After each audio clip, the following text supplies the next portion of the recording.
অনু দেরানার YouTube যাত্রা স্বপ্ন থেকে বাস্তবতা।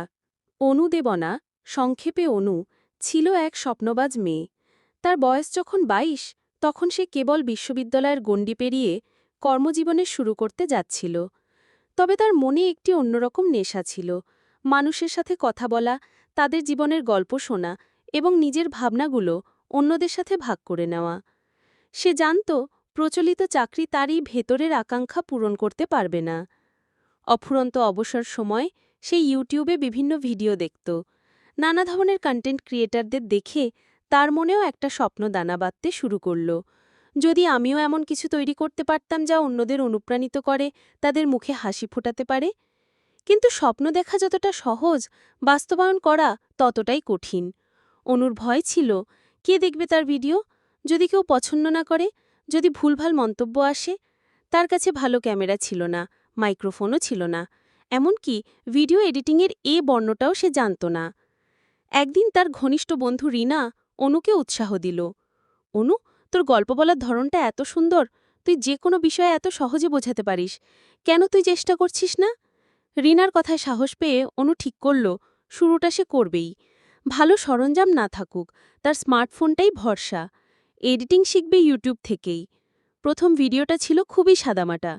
নিজের রুমের এক কোণে বসে সে বলেছিল তার জীবনের একটি ছোট্ট অভিজ্ঞতার কথা, যা তাকে অনেক কিছু শিখিয়েছে। ভিডিওতে লাইটিং ভালো ছিল না, ভয়েসও মাঝে মাঝে কেঁপে যাচ্ছিল, এডিটিং ছিল খুবই আনাড়ি। ভিডিওটি আপলোড করার পর প্রথম কয়েকদিন মাত্র ১০-১২টা ভিউ এলো, যার মধ্যে অর্ধেকই ছিল তার আর রিনার। কোনো মন্তব্য ছিল না। অনুর মন ভেঙে গেল। আমি কি ভুল করছি? এ আমার কাজ নয়। কয়েক সপ্তাহ সে আর ভিডিও বানানোর কথা ভাবেনি, কিন্তু ভেতরের সেই আকাঙ্ক্ষাটা তাকে স্বস্তি দিচ্ছিল না।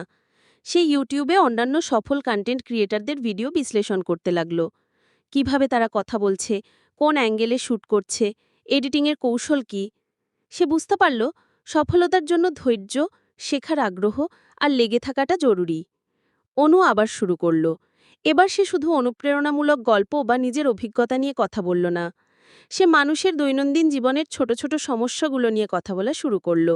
সেগুলোর সহজ সমাধান নিয়ে আলোচনা করল। সে শিখল কিভাবে ভিডিওর সাউন্ড ভালো করা যায়, কিভাবে আলোর ব্যবহার করতে হয়, আর সবচেয়ে গুরুত্বপূর্ণ, কিভাবে এডিটিং সফটওয়্যার ব্যবহার করতে হয়। অনেক রাত জেগে সে টিউটোরিয়াল দেখত, অনুশীলন করত। ধীরে ধীরে অনুর চ্যানেলে পরিবর্তন আসতে শুরু করল। তার ভিডিওর গুণগত মান বাড়ল। সবচেয়ে বড় পরিবর্তন এলো অনুর আত্মবিশ্বাসে। ক্যামেরার সামনে এখন সে অনেক সবলীল। তার কথাগুলো আরও স্পষ্ট, আরও আকর্ষণীয় হয়ে উঠল।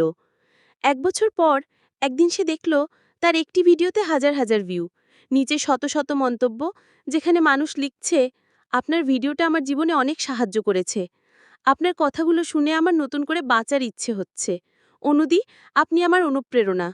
এই মন্তব্যগুলো অনুর চোখ ভিজিয়ে দিল। তার মনে হলো, এটাই তো সে চেয়েছিল, এই মানুষগুলোর মুখে হাসি ফোটানো, তাদের অনুপ্রাণিত করা। আজ অনু দেবনা একজন সফল ইউটিউবার। তার চ্যানেলে হাজার হাজার সাবস্ক্রাইবার। সে এখন ভালো ক্যামেরা, মাইক্রোফোন এবং একটি ছোট স্টুডিওর মালিক। তবে তার সবচেয়ে বড় অর্জন হল সেই আত্মবিশ্বাস আর মানসিক শান্তি যা সে তার এই যাত্রা থেকে পেয়েছে। সে শিখেছে ব্যর্থতা মানে শেষ নয়, বরং নতুন কিছু শেখার সুযোগ। আর সবকিছুর ঊর্ধ্বে নিজের স্বপ্ন পূরণের জন্য দরকার শুধু একটিই জিনিস, শুরু করার সাহস এবং লেগে থাকার অদম্য ইচ্ছাশক্তি। অনুদেবনা প্রমাণ করেছে বড় স্বপ্ন দেখার জন্য বড় সরঞ্জামের প্রয়োজন নেই, প্রয়োজন শুধু একটি দৃঢ় সংকল্প আর হার না মানা মানসিকতা।